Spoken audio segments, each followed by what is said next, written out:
كمال الوجود بذكر الإله وتصفو الحياة بنور هدى جمال الوجود بذكر الإله. بسم الله الرحمن الرحيم. السلام عليكم ورحمة الله وبركاته.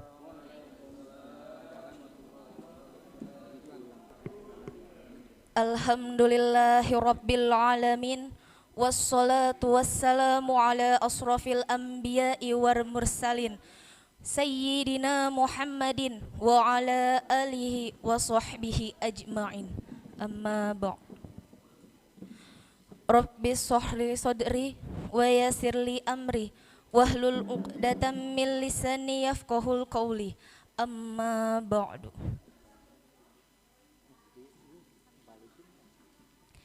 Yang kami hormati Al-Habibanal Mahbab Al-Habib Ahmad Wildan Al-Kaf. Yang kami hormati Ketua DKM Ustadz Salman Al-Farizi beserta jajarannya. Yang kami hormati Ketua RW 05 Bapak Ustadz Hamudi. Yang kami hormati Bapak Ketua RT baik RT 05 hingga RT 12 yang berkenan hadir di malam ini. Yang kami hormati Jamaah Majlis Al-Ikhlas yang turut hadir pada malam ini. Yang kami hormati serta rekan-rekan dari Universitas Muhammadiyah HR Fakhrudin. Dan yang terakhir, adik-adik yang saya sayangi ini.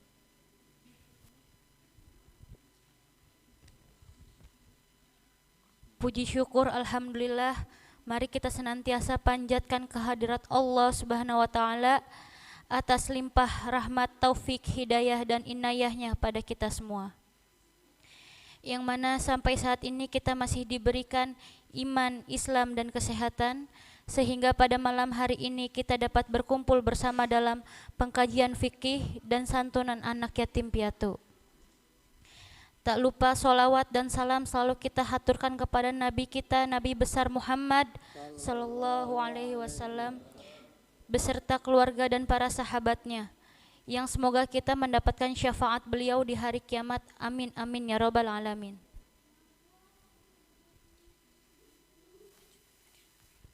Hadirin yang kami hormati, perkenankanlah kami selaku pembawa acara untuk membacakan susunan acara pada malam hari ini. Susunan acara yang pertama yaitu kajian dari Al-Habibanal Mahmad Al-Habib Ahmad Wildan Al-Kaf. Kami persilahkan Pak.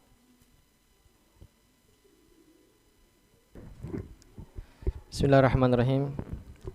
Assalamualaikum warahmatullahi ta'ala wabarakatuh.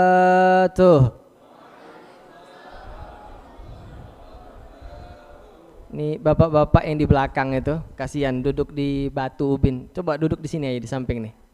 Kita isi di sini, nggak apa-apa. Biar kelihatan juga.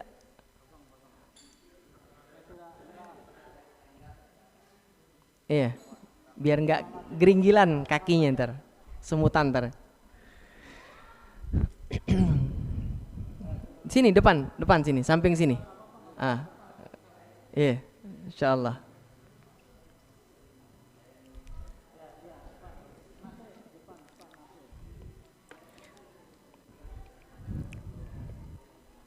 Adik-adik di belakang, coba dibagi tempat duduknya, jangan bergabung. Ntar ada yang berantem lagi.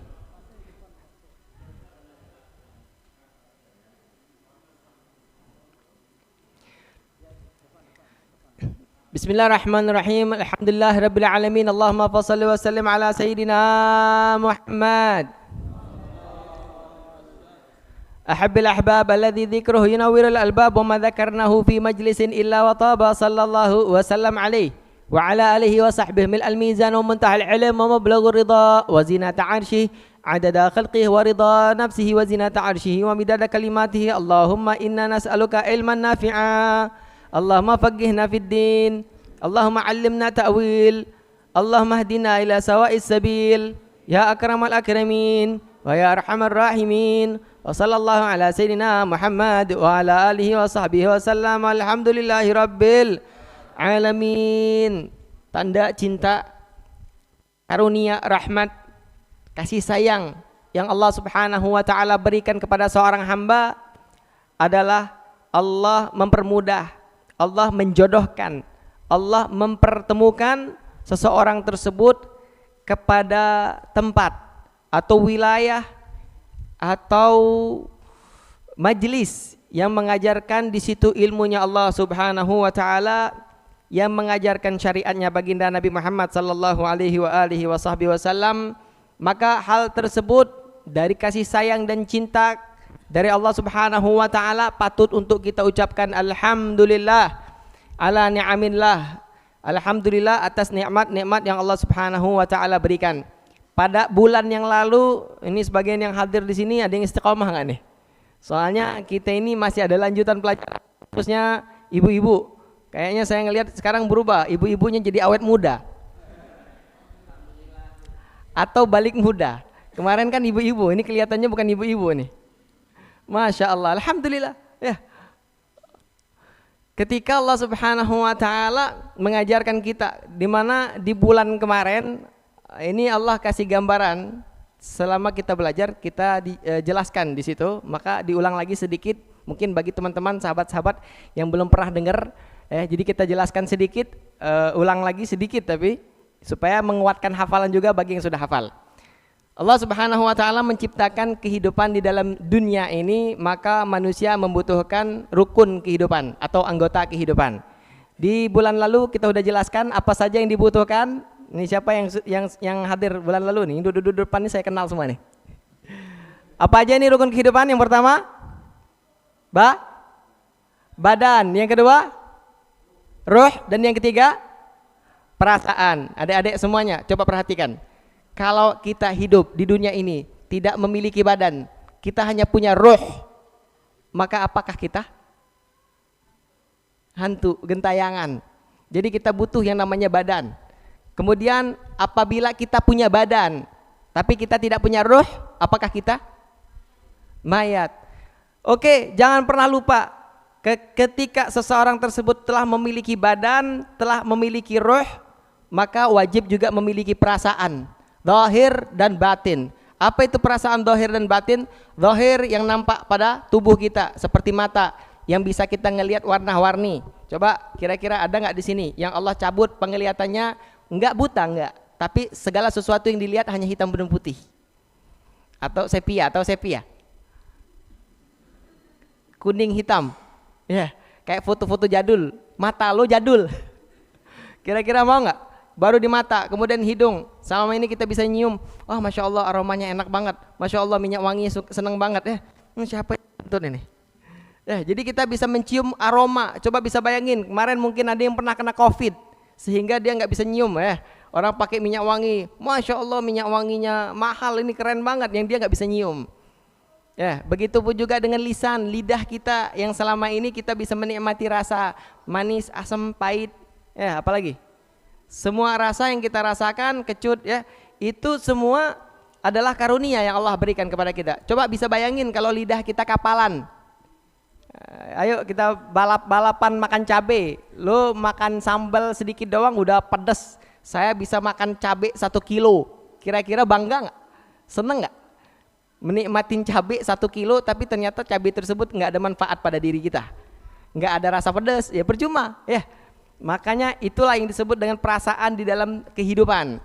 Turun lagi ke bawah, dada, perasaan dalam hati kita yang di dalam batin. Orang semua ada rasa senang. Orang semua ada rasa cinta, ada rasa benci, tapi kita semua polos rasanya, nggak ada rasa cinta, nggak ada rasa benci, nggak ada rasa bahagia, ada rasa sedih.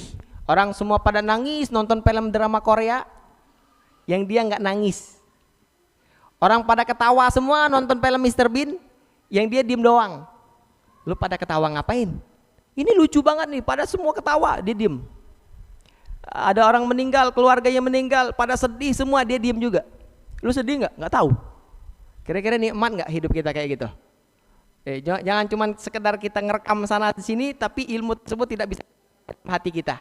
Ingat, ini adalah kehidupan. Kalau kita butuh kehidupan 3 hal, itu disebut dengan rukun kehidupan, maka agama pun juga memiliki rukun agama. Kita hidup di dunia, butuh badan, butuh ruh, butuh perasaan. Manusia juga butuh agama. Siapa yang di sini berani mengatakan bahwa saya hidup ateis? Ada yang ateis di sini? Berarti kita beragama. Apa agamanya? Pertanyaannya, apakah agama kita Islam memiliki badan, memiliki ruh, dan memiliki perasaan? Di luar sana banyak orang mengatakan hidup. Hum ya'ishun wa ma hum bi'aish. Mereka itu ngomong bahwa mereka itu hidup. Fa idza matu intabahu. Setelah mereka mati baru mereka sadar. Selama ini kita hidup, kita nggak tahu apa itu kehidupan. Pokoknya taunya bangun tidur, makan, kerja, pulang kerja, tidur lagi, bangun tidur, makan, kerja, ya mungkin yang sekolah, pulang sekolah, tidur lagi, bangun tidur, makan, kayak gitu terus putar-putar, looping kehidupan kita kayak gitu, sehingga kita nggak tahu apa sih tujuan dalam kehidupan kita ini. Kalau kita ngejarnya, saya sekolah tinggi-tinggi supaya saya bisa sukses meraih sebuah pekerjaan yang akan menghidupi saya. Yang kita kejar cuma kehidupan dunia yang kata Allah Subhanahu wa taala, wa ma min dabatin fil ardi illa 'alallahi rizquha. Rezeki kita kerjanya di mana, gajinya berapa, sampai berapa lama udah ditulis oleh Allah Subhanahu wa taala. Kita adalah artisnya Allah Subhanahu wa taala yang menjalani peranannya masing-masing. Padahal dengan hal yang udah ditakdirin sama Allah kita masih ragu. Padahal sesuatu yang tidak ditakdirin sama Allah kita tidak kejar, yaitu kehidupan akhirat. Allahumma innal aisyal akhirah. Karena sesungguhnya hidup itu, yang hakikat hidup itu, yang aslinya hidup itu bukan hidup di dunia. Kenapa? Itu dunia innahu murur. Kita ini hidup di dunia ini cuma lewat doang. Kalau udah meninggal nggak ada lagi hidup yang kedua. Makanya kata Syahrukan apa? Hidup itu cuma 1 cinta juga cuma 1 Lo taunya cinta 1 kali, besok putus dari pacaran lagi.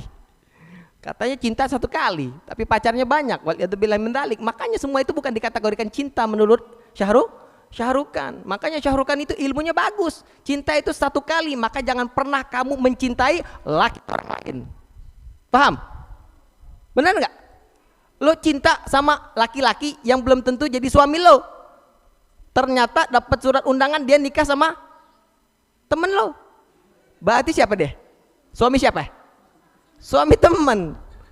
Makanya mencintai suami orang. Itulah kenapa pacaran itu haram, karena itu yang disebut dengan zina jamak takdim. Selingkuh jamak selingkuh sama istri orang, selingkuh sama suami orang. Makanya itulah ajaran Islam. Kalau kita memahami kaidah ajaran Islam, kita akan merasakan yang namanya kehidupan. Jadi sekarang nih, kita hidup nggak nih? Pertanyaannya, apakah kita udah mengikuti syariat Islam? Kalau kita ngikutin syariat Islam, maka kita akan merasakan yang namanya hidup. Jadi sekarang nih kita cuma bernapas doang, bukan hidup. Bernapas doang, bukan hidup. Orang yang hidup, pertama, dia harus memiliki badan di dalam agama. Yang kedua, dia harus memiliki ruh di dalam agama. Dan yang ketiga, dia harus memiliki perasaan di dalam agama. Sekarang apa yang disebut dengan badan agama? Kemarin belum selesai sampai situ, betul? Hah? Sudah? Apa itu badan agama? Siapa yang bisa jawab? Hah? Maman? Iman? Badan agama iman. Badan agama adalah Islam atau rukun Badan agama itu rukun Islam. Coba perhatikan. Kenapa badan agama itu rukun Islam? Jawabannya simple. Badan itu kelihatan atau enggak? Dari mana kita bisa ngelihat badan? Dari anggota badan. Ada tangan, ada kepala, ada perut, ada kaki, manusia. Ada buntut, kakinya 2. Kanggu, kakinya 2 kan? Atau kalau kakinya 4, mirip manusia?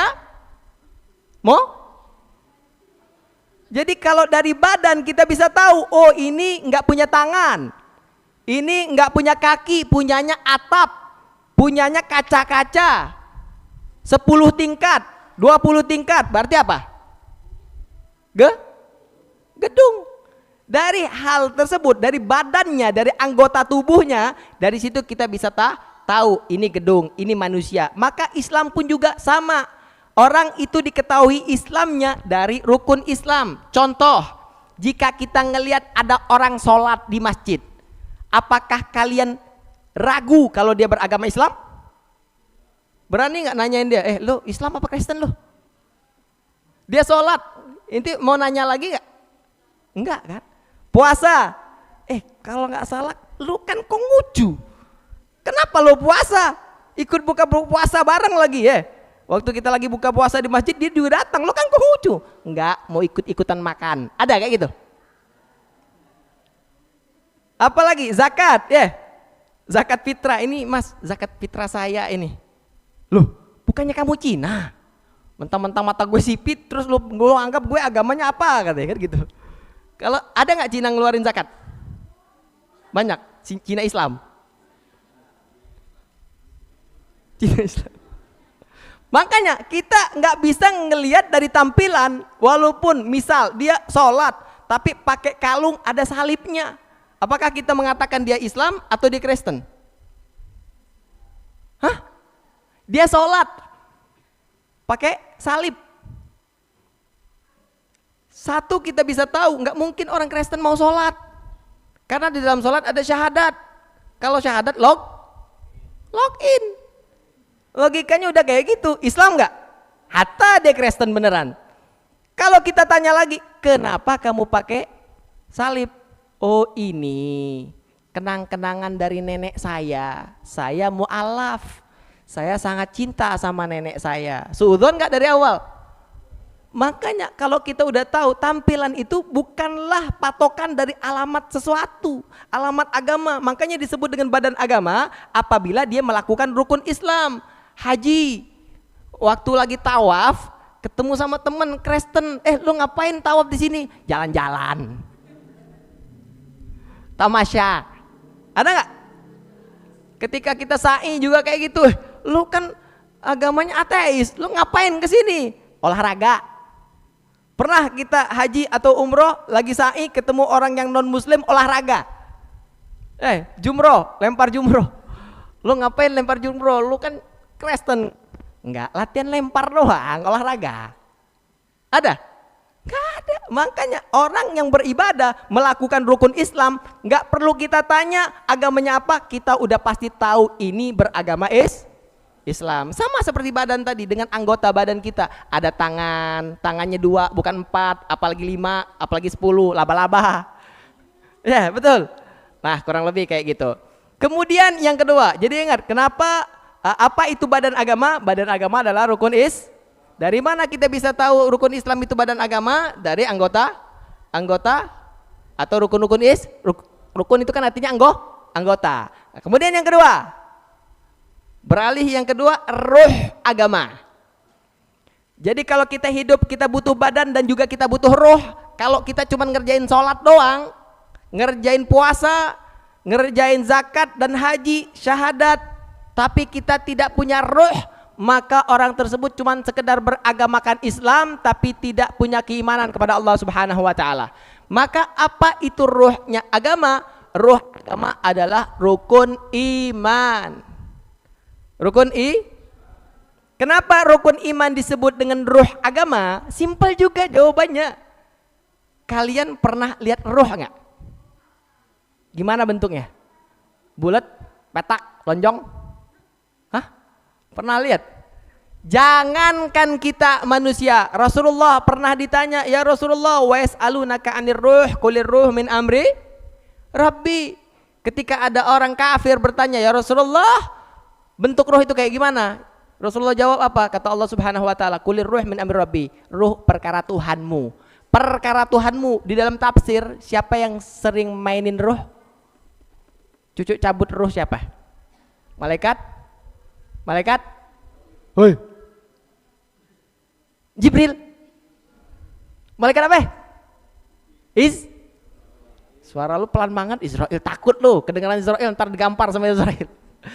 Malaikat Israel yang sering nyabutin nyawa manusia, hewan dan semua makhluk bernyawa pun tidak tahu bentuk roh kayak gimana. Jadi malaikat Israel itu cuma dikasih tahu sumbunya doang. Ini talinya di sini nih, tarik. Makanya kadang-kadang kalau lagi narik keras-keras, jedotin aja udah. Akhirnya sakit. Kurang lebih kayak gitu loh. Lo mau metik uban tuh, lihat tuh. Plak, kayak gitu ya. Kurang lebih kayak gitu, gigi yang bolong apa, yang goyang-goyang, ikat, tarik. Kurang lebih kayak gitu. Jadi dia nggak tahu gimana bentuk ruh. Cuma ruh dirasain nggak? Kalian punya nggak? Ngerasa nggak punya ruh? Punya ruh, ngerasa nggak? Nggak ngerasa punya ruh, mati dong. Kalau kita ngerasain punya ruh itu dari mana taunya? Dari gerakan kita. Sekarang saya bisa ngangkat ini, berarti tangan saya punya ruh. Ini seluruh badan ini punya ruh. Di saat kita ada sentuhan, kena angin, nah berarti ini ada ruh semua. Coba kalau orang yang separuh ruh di badannya hilang, kayak orang stroke, ngerasa nggak? Tuh kaki dipukul-pukul orang stroke, ngerasa nggak? Kayak dibius tuh nggak ngerasa, ruhnya dibius, ruhnya dihilangin. Sama seperti orang tidur, kan dikategorikan kalau orang tidur itu ruhnya kemana?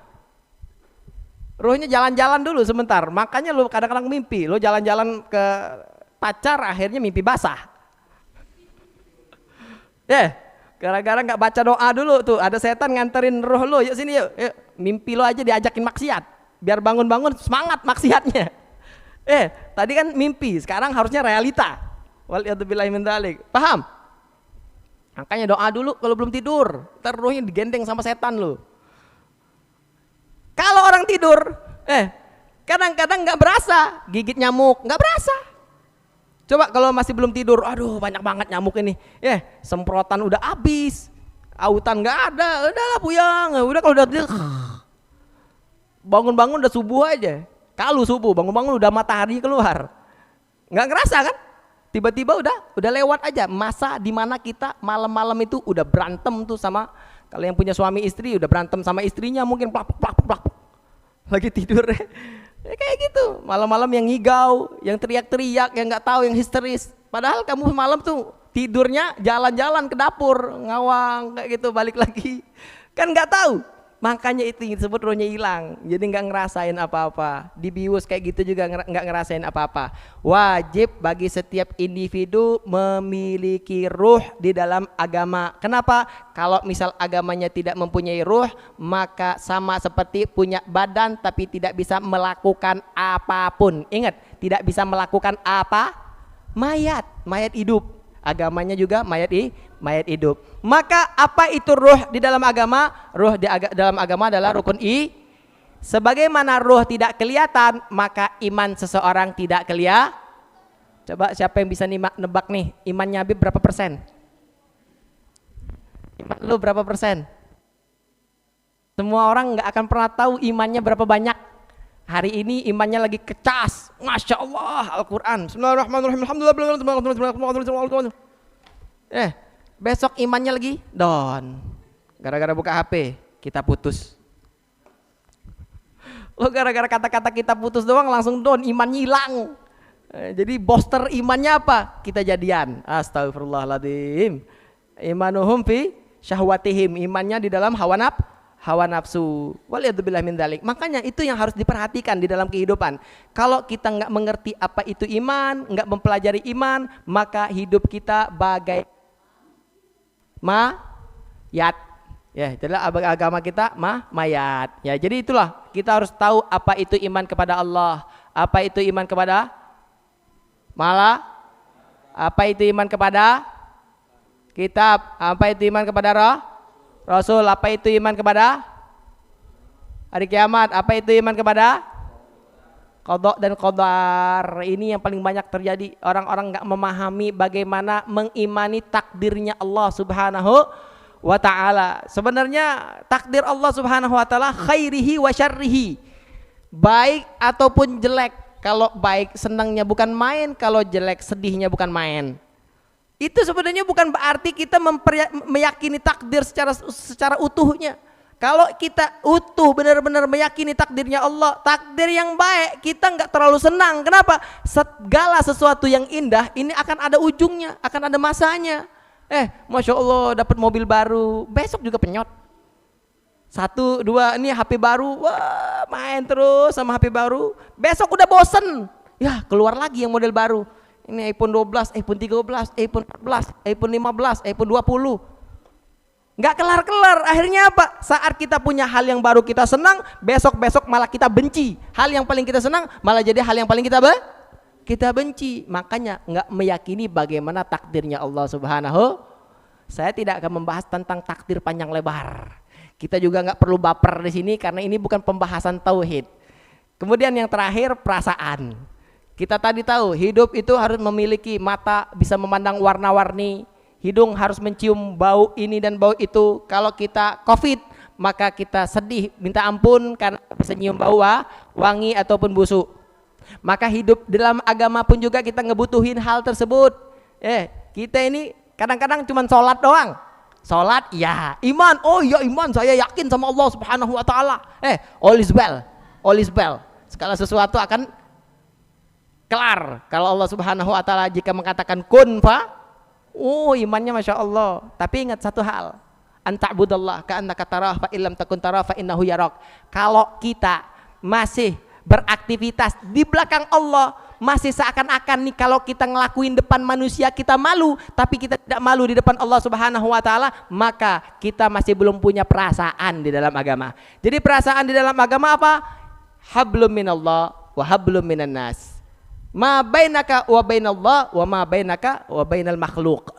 Hubungan, perasaan sosialmu kepada Allah Subhanahu wa ta'ala dan hubungan sosialmu kepada sesama makhluk. Yang pertama nih yang harus kita ketahui adalah gimana kita ibadah. Kalau ibadahnya memang karena masih pengen dilihat sama orang, oh biar Masya Allah nih kelihatan banget nih ibadah terus, mentang-mentang di sampingnya itu ada imam punya anak gadis cantik, pada semangat semua hadir ke masjid biar dilihatin sama bapaknya, betul? Kayak gitu, kurang lebih kayak gitu. Kita berharap masih dilihatin sama orang. Jadi itu yang membuat kita muamalahnya kita, sosialnya kita kepada Allah Subhanahu wa ta'ala enggak harmonis. Kalau kita hubungan sama Allah aja enggak harmonis, kita enggak bisa ngebaperin Allah, kita enggak bisa berduaan sama Allah, enggak bisa sama Allah Subhanahu wa ta'ala, gimana kita bisa mesra sesama makhluk? Gimana kita bisa enjoy sama makhluk? Kenapa? Karena kita tahu segala sesuatu yang indah itu berasal dari Allah, akhlak itu dari Allah. Sehingga bagaimana orang bisa mencintai hewan, menyayangi hewan, kalau hubungan hatinya saja sama Allah masih keras. Maka ini semua apabila dipelajari sama setiap manusia, dari Islamnya, dari imannya, dari hati dan perasaannya, maka hidup dia akan sempurna. Kenapa? Kerja nyaman, aktivitas nyaman, tidur nyaman. Kenapa? Karena nggak ada pikiran lagi, nggak ada mikirin dunia. Oh besok saya mau di PHK, alhamdulillah, tanda Allah mau mengupgrade saya. Ketika saya di PHK besok, mungkin besok lusa saya akan mendapatkan pekerjaan yang lebih baik dari situ.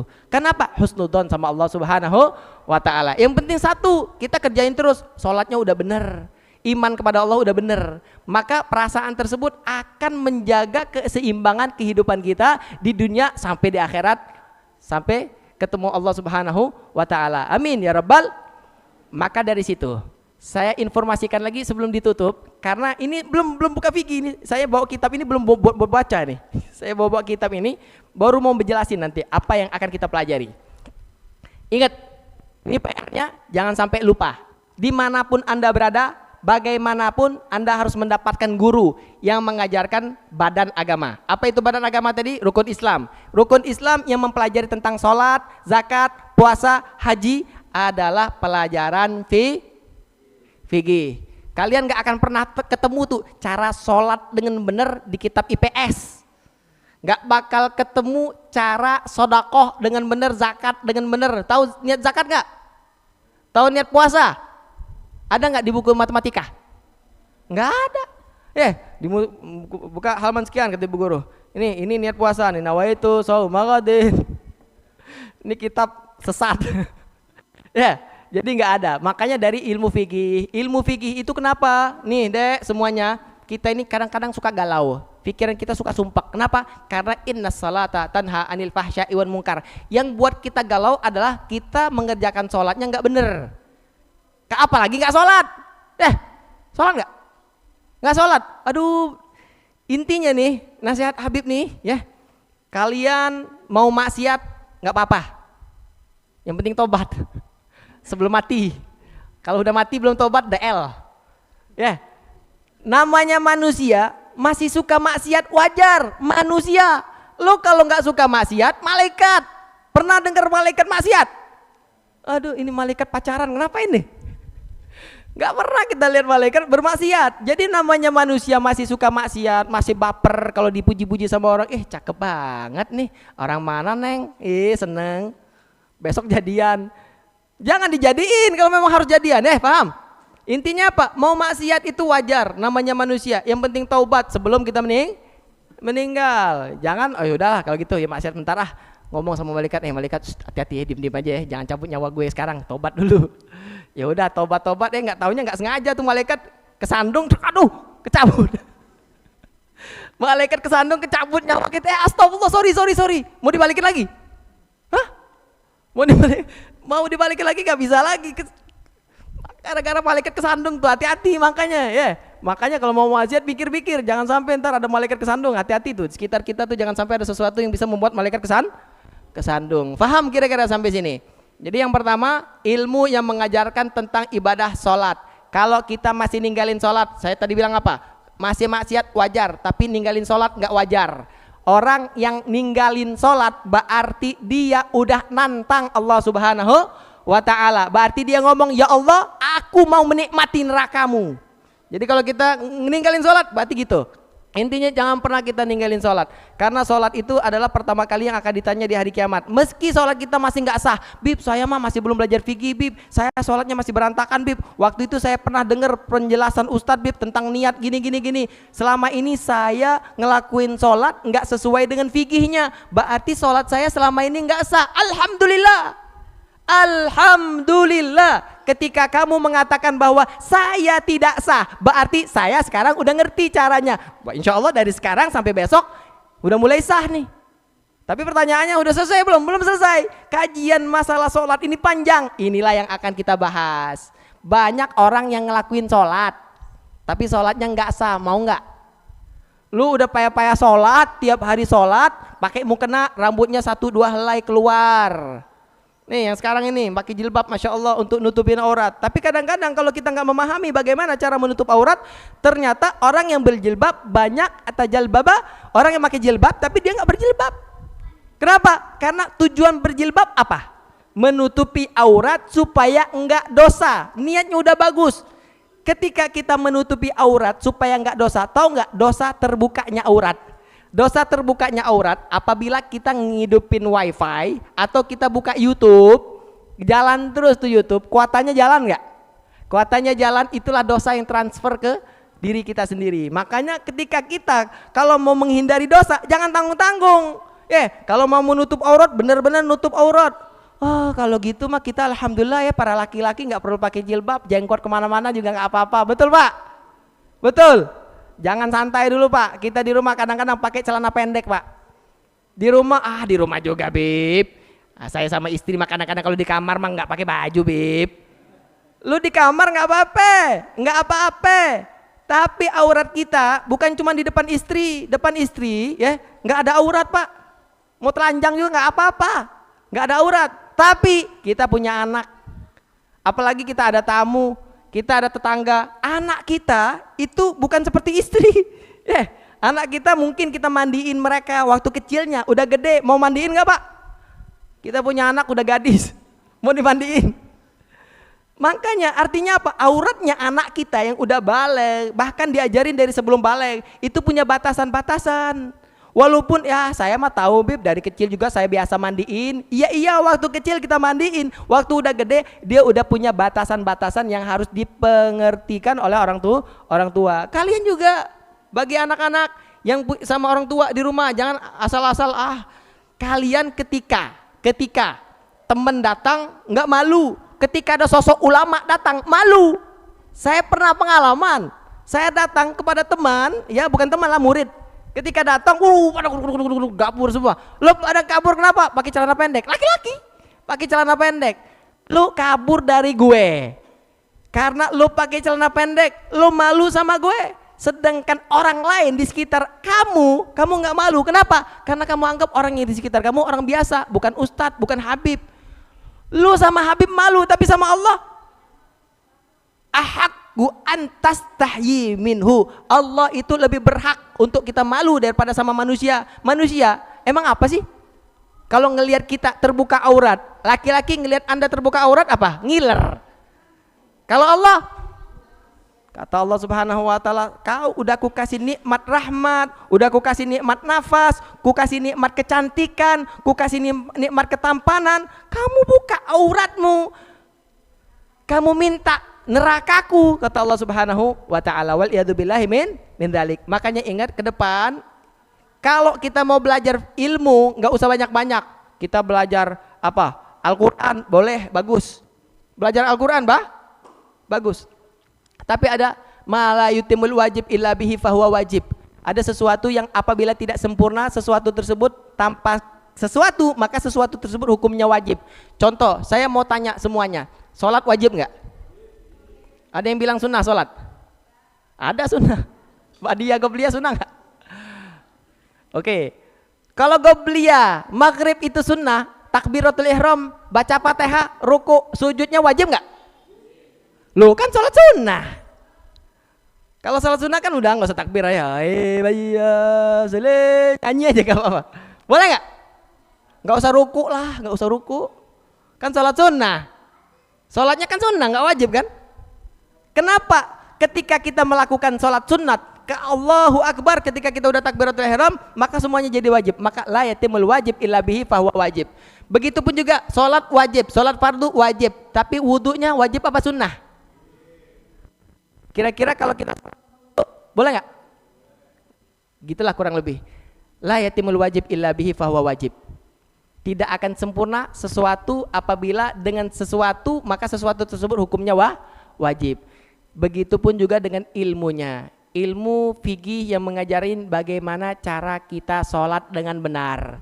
Apabila kita sholat nggak sesuai fikih, contoh di dalam fikih ada yang ngasih tahu bahwasanya sholat harus menghadap kiblat. Lu sholat nggak ngadep kiblat, sah nggak sholatnya?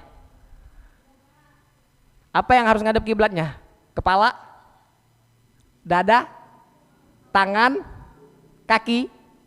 Kalau misalnya ada yang ngejawab kepala, sholat berdesak-desakan tersenggol, gong kayak gini. Jadi kepalanya jaga terus kayak.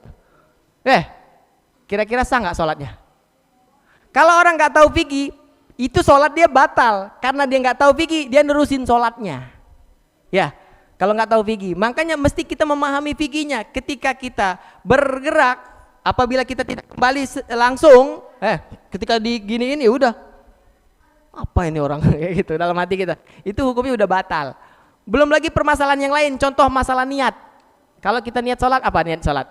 Usolli fardhu dhuhri, loh, mana sholat nggak nih? Sholli fardhu dhuhri arba'a rakatin mustaqbilal qiblah adaan makmuman lillahi ta'ala. Usolli fardhu dhuhri arba'a rakatin mustaqbilal qiblah adaan makmuman lillahi ta'ala. 10 kalimat.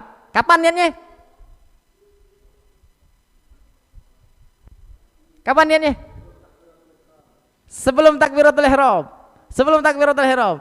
Kalau saya bahas kapan atau bagaimana benernya, itu nunggunya kayaknya mungkin 1 tahun lagi. Karena yang akan kita bahas dari bab wudu, bab cara mencuci baju, pakaian kita, celana dalam yang ada najasah, bagaimana cara mensucikannya. Nggak asal-asalan aja cemplung-cemplung, cuci-cuci. Akhirnya kita sholat dalam keadaan baju kita bukan cuma celana dalam nih, yang gabung di situ apa? Ada gamis, ada mukena, ada kopiah, semuanya jadi mutanajis. Akhirnya sholat kita pakai baju yang mutanaj, mau nggak? Dan kita nggak tahu, mutanajis nggak pernah ngomong. Nih baju tiba-tiba ngomong, jangan pakai saya mutanajis. Nggak ada.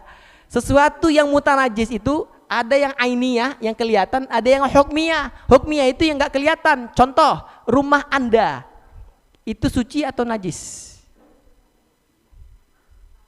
Gimana bisa tahu kalau kita nggak tahu hukum fikih? Contoh, kalau kita ngepel, ada cicak. buang air di pinggirannya ya, kayak cicak tuh kita pel. Tahu nggak? Cicak yang cuman buang air di ujung doang, gara-gara kita pel dari ujung itu ke semua tempat ini, semuanya jadi mutanajis. Saat kering, Anda mungkin mengatakan rumah saya bersih, bukan suci, bersih. Tapi ketika kita mau sholat di kamar, keluar kita dari kamar mandi, kaki kita dalam keadaan basah. Kalau kaki kita basah, kita nginjek lantai yang tadinya mutanajis tiba-tiba kering. Madhab kita Syafi'i mengatakan kaki kita nempel mutanajis, maka hukumnya kita sholat tadi tidak sah. Serem kan Vicky? Nanti banyak pelajaran-pelajaran. Jadi masalah niat tadi karena sudah terceplos nyampein, ingat niat sholat itu ketika takbiratul Jadi waktu kita ngomong Allahu Akbar, dalam hati kita ucapkan usolli fardhu dhuhri arba'a rakaatin mustaqbilal qiblah adaan ma'muman lillahi ta'ala. Panjangan enggak? Allahu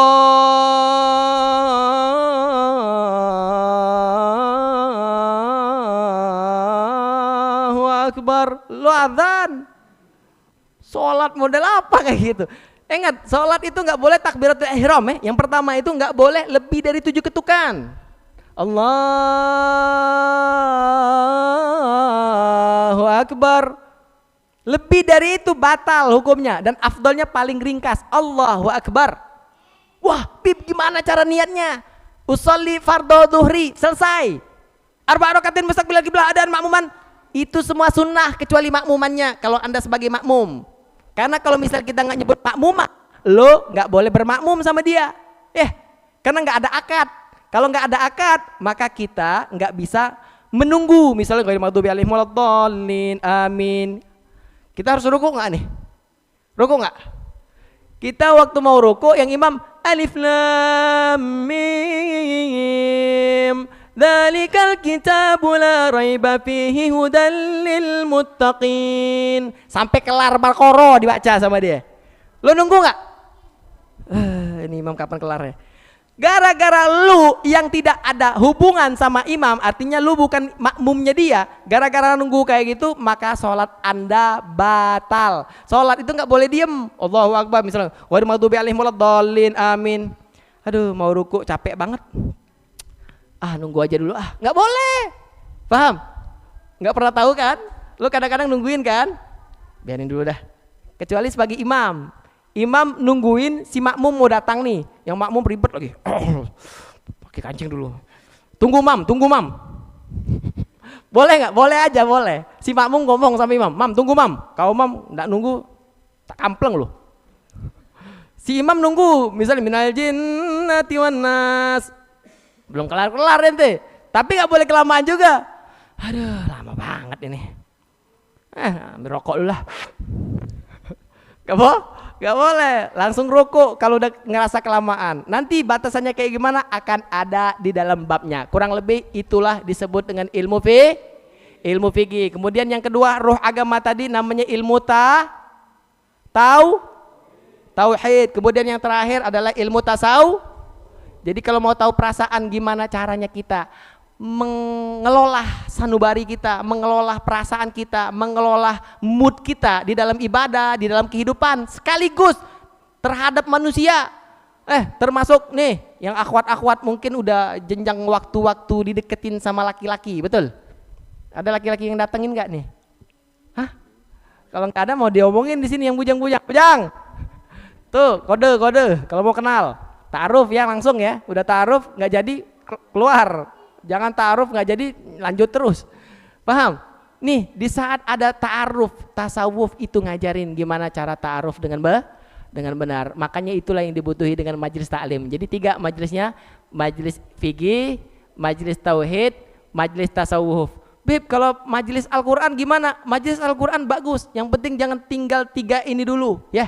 Lo mau ngafal Quran bagus, nggak ada yang salah di situ. Oh Bib saya mau belajar tentang tentang hadis, ilmu hadis, bagus, nggak apa-apa. Tapi ini 3 dulu nih, ini 3 ini aujabal wujub, ini badan, roh sama perasaan. Lo mau belajar tentang baju, lo sendiri nggak punya badan kayak gimana? Lo mau belajar tentang jilbab. Ini jilbabnya pasminanya yang bagus. Oh ini jilbabnya gini. Tapi sedangkan lo nggak punya ruh, mati. Ngapain? Ada mayat mau beli ini pasminah? Nggak ada. Makanya ya. Paham kira-kira sampai sini? Wallahu a'lam wa akam. Karena kita ada kolaborasi di sini. Ini santunan anak yatim. Anak yatim mana? Perasaan ini bukan anak yatim nih, bapak yatim nih. Ada anak yatimnya. Alhamdulillah. Ala kulli hal, nanti kita lanjut lagi. Kemudian ini sebelum kita tutup biasanya ada sesi tanya jawab karena ada kolaborasi, jadi saya minta sesi tanya jawabnya hanya 5 menit. Silakan ibu-ibu atau bapak-bapak yang mau bertanya, hanya ada waktu 5 menit 98. Silakan.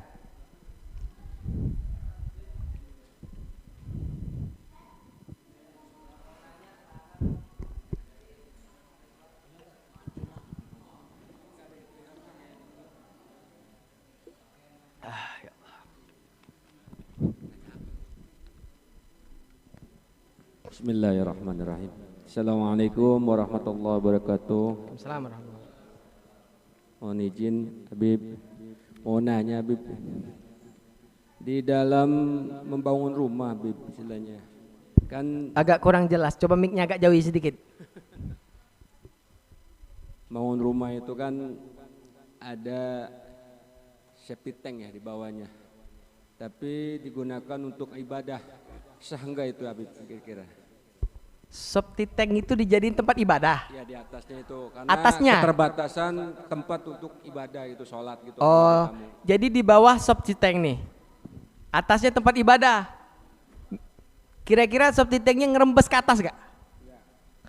Jadi gini, misal ini ada WC di sini, di atas lantai atas ini musola, boleh nggak? Ya boleh aja, selagi septic tanknya tidak menyebabkan air atau rembesan ke atas, sehingga waktu lagi sholat tiba-tiba kok ada basah nih, banjir dari mana ini? Ya. Tapi kalau rumah ya wajar, rumah kita septic tank kadang-kadang dimanapun. Intinya gini nih, misalnya contoh lebih parah dari septic tank. Ini lantai kita nih najis semua, bekas kencing yang ya kering, tapi belum kering banget. Tahu kan kalau kita injek lengket gitu ya, kita pakai sejadah, kita taruh, boleh nggak? Nggak apa-apa, selagi kaki kita nggak basah, sejadahnya nggak basah. Intinya kalau basah kan dia ngerembes. Kalau ngerembes, nah itu namanya nyetrum, nggak boleh. Oke, silakan. Ada lagi yang mau nanya? 2 menit lagi. Assalamualaikum warahmatullahi wabarakatuh. Bib mau bertanya.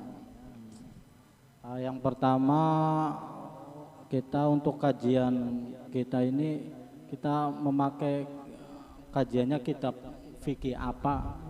Yang kedua, setiap manusia itu punya rasa titik jenuh ya. Itu apa sih? Maksudnya gimana caranya untuk bisa mendekatkan diri kepada Allah Subhanahu wa taala saat ibadah? Iya. Titik jenuh. Itu aja Bib. Assalamualaikum warahmatullahi wabarakatuh. Assalamualaikum. Pertanyaan bagus. Kitab apa yang akan kita bahas ke depannya? Ini sebenarnya kitab ini udah sempat Ana sampein di grup, cuman karena ini ditanya dan Ana belum sempat nyampein. Ini namanya kitab Safinatun Najah. Boleh kalian pesan sendiri atau mau pesan melalui Habib. Nanti Habib konfirmasiin lagi, kalau nggak salah 25 atau 20 ribu lah kurang lebih, termasuk ongkirnya. Karena ini yang selalu kita pakai di Palembang, udah pengalaman, jadi kita tahu kalau memang ada kesalahan atau kekurangan. Tapi intinya alhamdulillah yang cetakan ini yang bagus. Insya Allah nanti kita pakai kitab ini, tapi saya sendiri pakainya kitab ini, Takriratus Sadidah. Takriratus Sadidah ini ditulis oleh murid Al-Habib Zain bin Semit. Habib Zain bin Semit ini adalah salah satu yang disebut dengan Syafi'i kecil. Imam Syafi'i kecil abad sekarang ini namanya Habib Zain bin Semit yang tinggal di kota Madinah. Insya Allah rujukannya dari sini. Jadi insya Allah benar-benar mendalam, tapi sesuai, karena yang hadir juga kan ada datang, ada kecil, ada dewasa, semuanya, jadi kita menyesuaikan pelajarannya tadi nanti insya Allah. Nah, kemudian masalah untuk menghilangkan titik jenuh di dalam ibadah. Ibadah seperti iman. Orang beribadah kepada Allah itu seperti keimanan. Iman ini yazidu wa yanqus, kadang bertambah, kadang berkurang. Yang membuat kita bertambah adalah di saat kita nasyad. Nasyad ini apa? Semangat. Contoh, ibadah sama seperti olahraga, lo kadang mager olahraga, kadang semangat olahraga. Tergantung apa? Tergantung gimana kita mengimajinasikan otak kita. wah kayak cuaca nih bagus, wah kalau saya olahraga nih saya bisa ramping nih, ini badan udah nggak enak banget, kurang lebih kayak gitu. Kenapa? Ada yang disebut dengan gahar nafas. Gahar nafas ini apa? Ngebunuh hawa nafsu, karena hawanya nafsu manusia itu mager gerak, malas gerak pokoknya kan, nggak mau ibadah, nggak mau kerja, ini pengennya tidur dapat duit, tidur dapat pahala, betul. Makanya ibadah juga kayak gitu. Kita harus ada yang meningkatkan gairah kita untuk ibadah. Misal kalau kita zikir nih pakai tasbih, biar cakep nggak apa-apa pakai tasbih. Bismillahirrahmanirrahim. Subhanallah, subhanallah, subhanallah. Mungkin pakai gerakan. Kan ada orang bilang, "Oh, itu zikir apa tuh? Bid'ah itu." La ilaha illallah kayak gitu. Nggak apa-apa. Itu mungkin cara dia semangat untuk ibadah. Jangan kita hina.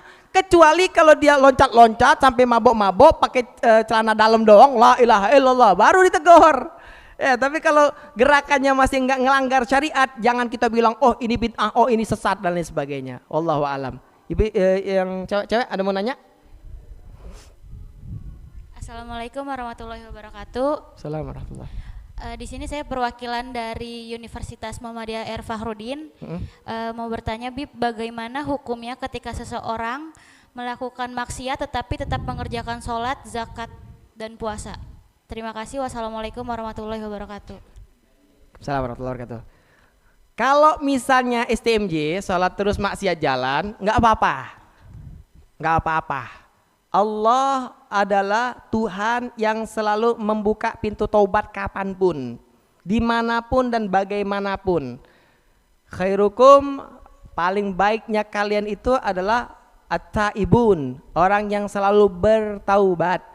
Karena manusia pasti susah untuk menghindari yang namanya maksiat. Tapi kalau kita maksiat sholatnya tinggal, itu yang masalah. Kenapa? Karena apabila sholatnya udah benar sesuai syariat, inna salata tanha anil fahsya'i wal munkar, maka sholat itu yang akan ngebentengi hati dia untuk maksiat. Makanya kalau misal kita sholat udah masih suka maksiat juga, terus ibadat, nggak apa-apa. Kenapa? Tamhuha, insya Allah pahala dari perbuatan taat tersebut akan menghapus daripada dosa-dosa maksiat. Ada satu hadis ini, tapi ini kalau diviralin takut disalahgunain. Ini hadis keren banget, cintanya Allah kepada umatnya Nabi Muhammad SAW. Jadi ada malaikat kanan, malaikat kiri, ini tujuannya nyatetin amal soleh sama amal buruk ya. Malaikat kanan itu selalu nyatetin amal baik, apapun yang kita lakuin langsung dicatat. Tapi kalau malaikat kiri mau nyatet ini, nanya dulu sama malaikat kanan, kanan, dia lagi maksiat nih, catet nggak? Kata malaikat kanan, jangan catet dulu, ngabisin tip X lu. Biarin aja dulu. Ya udah. Sampai kapan? Sampai 5 kali. Udah. Seharian ditunggu 5 kali dia ngelakuin maksiat. Langsung catat nih malaikat kiri. Enggak langsung main catat aja. Nih malaikat kiri ngomong lagi sama malaikat kanan. Nah, ini udah 5 kali nih. Gimana nih kanan? Gue catat enggak nih? Sebentar. Lu pernah denger gak? Kata Allah Subhanahu wa taala, likulli hasanatin ka asyru amsalihha. Kalau satu perbuatan pahala itu mendapatkan 10 ganjaran pahala. Lu baru 5 dia ngelakuin dosa. Kalau misalnya dia ngelakuin satu perbuatan baik aja, tuh dia mendapatkan 10 pahala. Nih 5 pahala bisa ngapusin 5 dosa dia tadi. Masih ada 5 lagi masuk ke pahalanya. Jadi daripada lu ngabisin tinta, ngabisin tip X, udah sabar aja sampai 10 kali. Keren gak? Shallu ala nabiyina Muhammad. Allahumma shalli wa sallim alaihi. Tapi jangan diviralin nih, hati-hati besok pada maksiat semua. Habis maksiat, habisnya taat semua. Ya khair, wallahu a'lam. Udah selesai di sini? Nggak ada lagi yang mau nanya kan? Masih ada. Oke, silakan, nggak apa-apa, bonus deh. Udah lebih waktunya. Assalamualaikum warahmatullahi wabarakatuh. Waalaikumsalam warahmatullahi. Kebetulan saya perwakilan dari rekan Universitas Muhammadiyah R. Fahrudin, Bib. Di sini saya izin bertanya. Bagaimana dengan seseorang yang mengatakan percuma pakai hijab tapi akhlaknya buruk, misal masih suka membicarakan orang lain. Tapi kan itu sebelumnya hukum hijab diwajibkan untuk muslim, ya kan Bib, untuk menutup auratnya. Nah itu bagaimana ya Bib? Satu, kalau orang macam-macam kan jawabannya. Ada orang yang pakai hijab tapi akhlaknya masih berantakan. Mending gue yang nggak pakai hijab tapi gue orang baik gitu, daripada lo pakai hijab tapi perbuatan lo nakal. Ada sering orang-orang kayak gitu. Jadi simpel jawabannya nih kayak gini. Gue pakai hijab, gue nyelamatin diri gue dan diri orang. Tapi kalau gue masih nakal, ngomongin orang, itu gue doang yang dosa, orang enggak. Misal nih, saya sekarang nggak pakai jilbab, saya dosa. Laki-laki semuanya yang sengaja nggak sengaja ngeliatin saya dosa nggak? Dosa. Tapi kalau misalnya saya pakai jilbab, orang yang ngeliatin saya dosa nggak? Nggak dosa. Kalau saya mau gini, mau gitu, mau zina sekalipun, itu kan dosa saya. Jadi intinya kamu telah menyelamatkan orang banyak. Simpel kan jawabannya, belum pernah dengar kan? Kurang lebih kayak gitu. Jadi orang mau ngomong macam-macam, terserah lu mau ngomong apa. Intinya saya masih peduli sama orang lain. Lu akhlaknya bagus, tapi lu dengan akhlak yang bagus, orang lain dosanya ngalir terus gara-gara lu. Berakhlak mana? Bayan yang mana? Lu diem-diem doang, orang kena dosa. Gue dosa gara-gara ngomongin orang. Top. Wallahu a'lam bishawab. Udah? Oke. Kemudian ini mau dilanjutkan lagi acaranya apa lagi ini? Baik, sebelumnya terima kasih telah menjawab semua pertanyaan dengan alhamdulillah, masya Allah ya Pak Ustadz.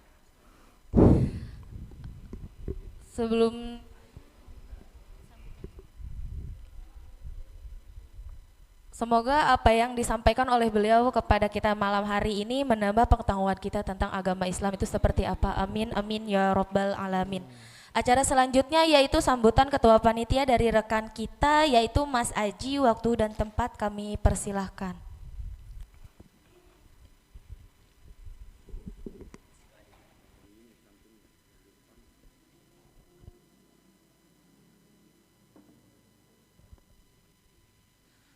Assalamualaikum warahmatullahi wabarakatuh. Bismillahirrahmanirrahim. Wassalatu wassalamu ala rasulillah Sayyidina Muhammad ibn Abdillah wa ala alihi wa sahbihi wa mawala.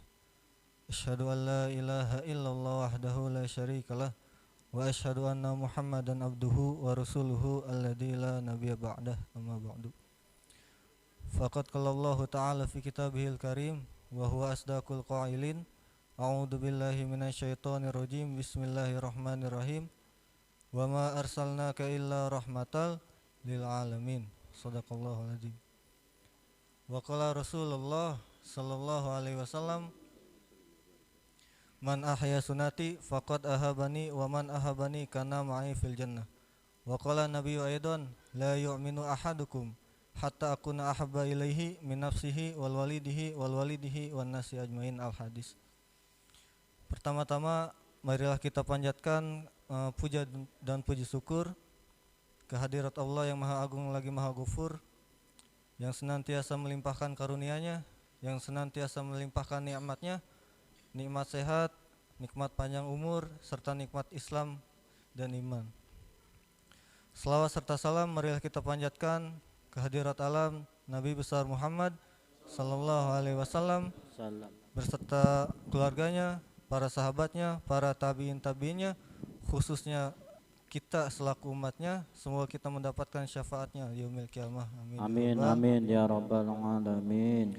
Pun yang saya hormati Syekhuna Al-Mukarram wal Muazzam Al-Habib Ahmed Wildan Al-Kaf, beliau selaku guru kita semua, semoga beliau dipanjangkan umurnya, diberikan kesehatan, Amin. dilimpahkan rezekinya, dan diberikan kekuatan istiqomah oleh Allah Subhanahu wa Ta'ala. Dan yang saya hormati pengurus atau ketua DKM yaitu Ustadz Salman Al-Faris beserta jajarannya yang tidak bisa saya sebutkan satu demi satu namanya, tapi tidak mengurangi rasa hormat dan rasa takjim saya. Dan yang saya hormati kepada para hadirin yang berkenan hadir di malam hari ini, yang berkenan hadir di tempat yang insya Allah dimuliakan oleh Allah Subhanahu wa Ta'ala ini. Sebelumnya saya izin memperkenalkan diri. Saya selaku perwakilan daripada mahasiswa dan mahasiswi Universitas Muhammadiyah Hayar Fahrudin ingin mengucapkan banyak-banyak terima kasih kepada hadirin semuanya, dan khususnya kepada jajaran DKM Masjid Al-Ikhlas yang sudah mau menerima kedatangan kami, yang sudah mau berpartisipasi dalam kegiatan ini. Saya ucapkan beribu-ribu terima kasih untuk penerimaannya kepada kami gitu. Dan saya pun berharap pertemuan ini bukan yang pertama dan terakhir. Mungkin kedepannya insya Allah kami masih bisa berpartisipasi dalam kegiatan apapun di masjid ini. Dan kami pun ingin mengucapkan banyak-banyak permohonan maaf apabila ada ucapan, apabila ada gerak-gerik tubuh kami yang kurang sopan. Kami mohon dibukakan pintu maaf yang sebesar-besarnya. Mungkin sekian yang bisa sampaikan. Kurang lebihnya mohon dimaafkan. Wabillahi taufiq wal hidayah. Wassalamualaikum warahmatullahi wabarakatuh. Waalaikumsalam warahmatullahi wabarakatuh.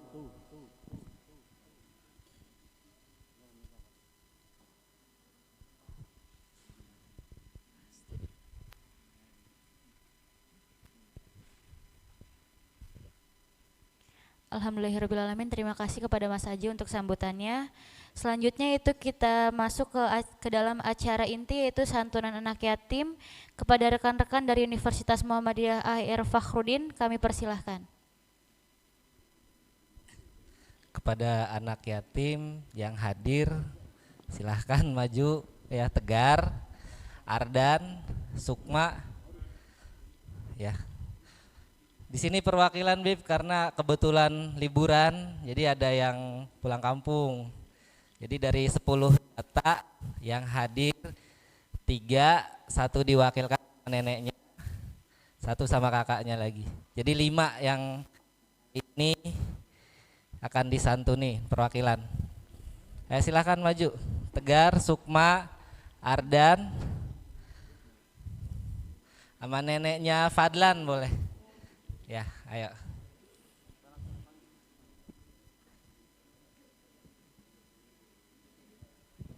Ya. Silakan diatur.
Selesai? Bismillahirrahmanirrahim. Ya Rabbana tarafna bi annana aktarafna wa annana asrafna ala ladha ashrafna fatub alayna taubah تغسل لكل حوبة واستر لنا العورات وآمن الروعات واغفر لوالدينا ربي ومولودينا والآل والإخوان وسائر لاني وكل ذي محبة أو جيرة أو صحبة والمسلمين أجمع آمين ربي فاسمع فضلا وجودا منا لا باكتساب منا بالمصطفى الرسول نحظى بكل سول صلى وسلم ربي عليه عد الحب وآله وصحبه حدادة صحبه والحمد لله في البدء والتناهي سبحانك اللهم وبحمدك Asyhadu an la ilaha illa anta astaghfiruka wa atubu ilaik. Nanti Rabbana Tarafna itu di screenshot, dikirim di grup biar semua pada bisa baca ya. Gak ada yang hafal tadi soalnya. Zahir, fadhal.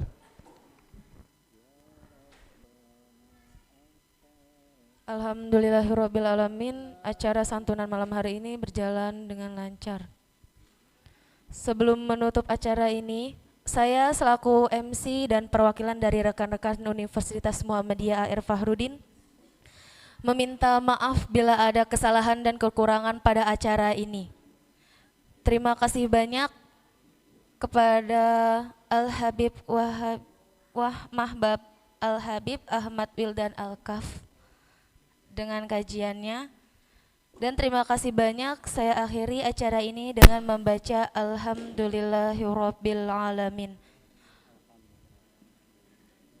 Wabillahi taufiq wal hidayah. Wassalamualaikum warahmatullahi wabarakatuh. Jamalul wujudi bidzikril ilah wa tasful hayat